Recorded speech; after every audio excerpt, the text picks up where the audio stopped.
नमस्कार। चलिए आज इतिहास के एक ऐसे दौर में चलते हैं, एक ऐसा दौर जहां दो ताकतें आमने सामने थीं। एक तरफ था स्वाभिमान और दूसरी तरफ साम्राज्य बनाने की जिद।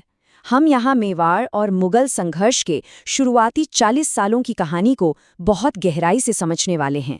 वो 40 साल जो सबसे ज्यादा विस्फोटक थे। जानते हैं, ये सिर्फ जमीन की लड़ाई नहीं थी, ये असल में दो अलग अलग दुनियाओं का टकराव था। एक तरफ थी मेवाड़ की सदियों पुरानी विरासत जो अपनी आज़ादी के लिए किसी भी कीमत पर झुकने को तैयार नहीं थी, और दूसरी तरफ मुगलों की वो जिद, वो इच्छा कि पूरे हिंदुस्तान पर एक ही झंडा लहराए। हमारी ये कहानी 3 पीढ़ियों से होकर गुजरेगी। हम सांगा और बाबर के टकराव से शुरू करेंगे और अकबर की घेराबंदी तक पहुंचेंगे। तो चलिए देखते हैं कि ये महागाथा कैसे आगे बढ़ती है। तो चलिए कहानी की एकदम जड़ों से शुरू करते हैं।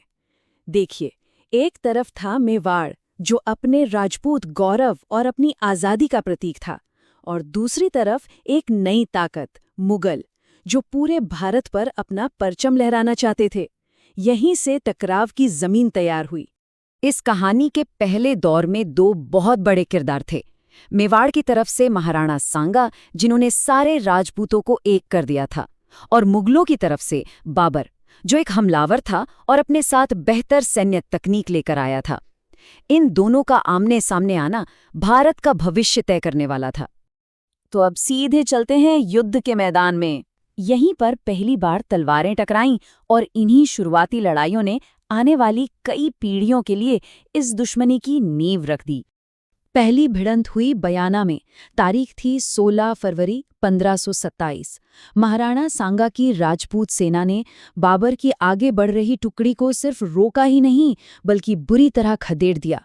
ये एक बहुत बड़ी मनोवैज्ञानिक जीत थी। इसने बाबर के अजेय होने का भ्रम तोड़ दिया और उसकी सेना में सच कहूं तो डर भर दिया। तो अब सवाल ये था कि इस बड़ी लड़ाई के लिए दोनों तरफ क्या दांव पर लगा था।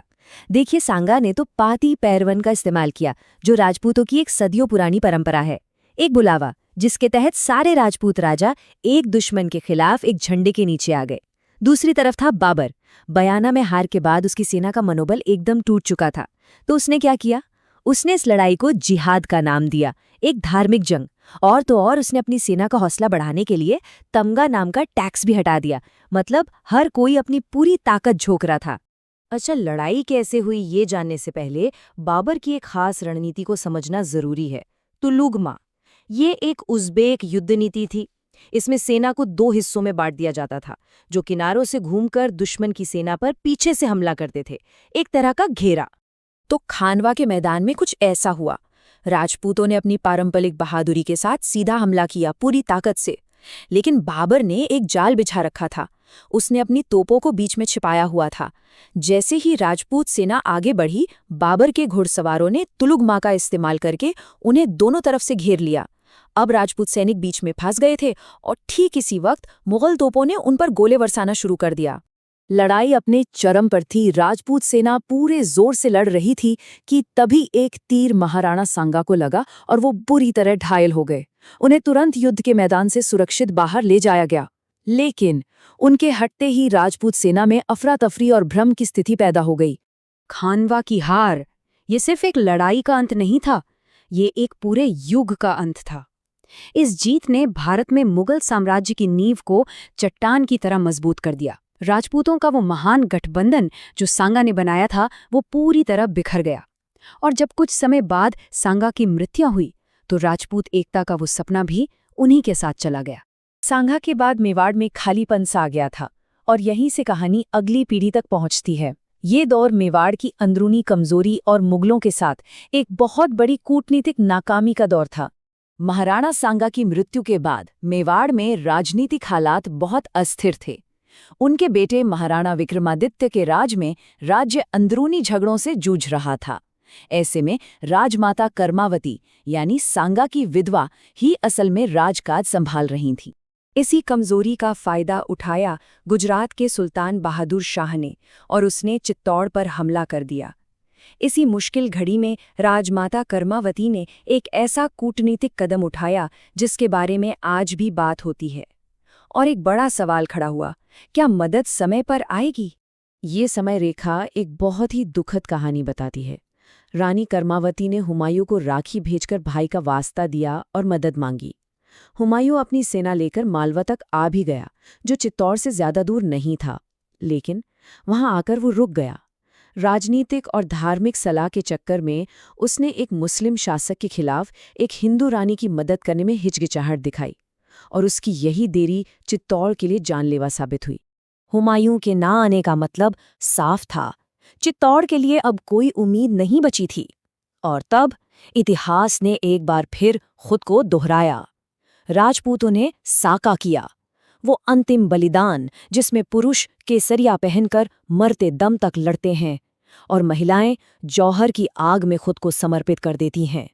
इस आखिरी लड़ाई का नेतृत्व किया देवलिया के रावत बाग सिंह ने, जिन्होंने केसरिया की अगुवाई की, और रानी कर्मावती ने, जिन्होंने किले की हजारों महिलाओं के साथ जौहर की ज्वाला में प्रवेश किया। जानते हैं, मजे की बात यह है कि बाद में हुमायूं ने बहादुर शाह को हराया भी और चित्तौड़ वापस विक्रमादित्य को सौंप दिया। लेकिन तब तक बहुत देर हो चुकी थी।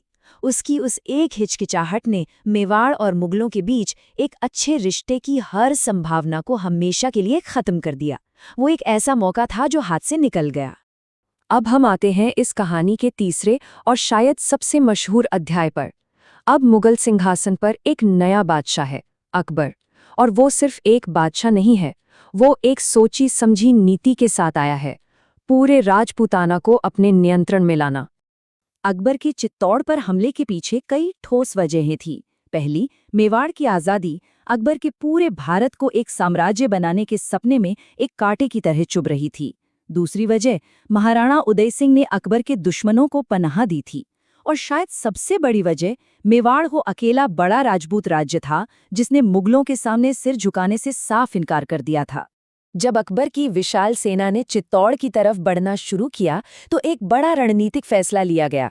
सरदारों ने सलाह दी और महाराणा उदय सिंह किले की रक्षा का जिम्मा अपने दो सबसे काबिल सेनापतियों जयमल मेड़तिया और फत्ता सिसोदिया को सौंपकर खुद सुरक्षित रूप से गोगुंदा की पहाड़ियों में चले गए।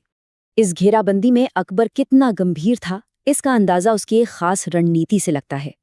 उसने साबित नाम की एक तकनीक का इस्तेमाल किया।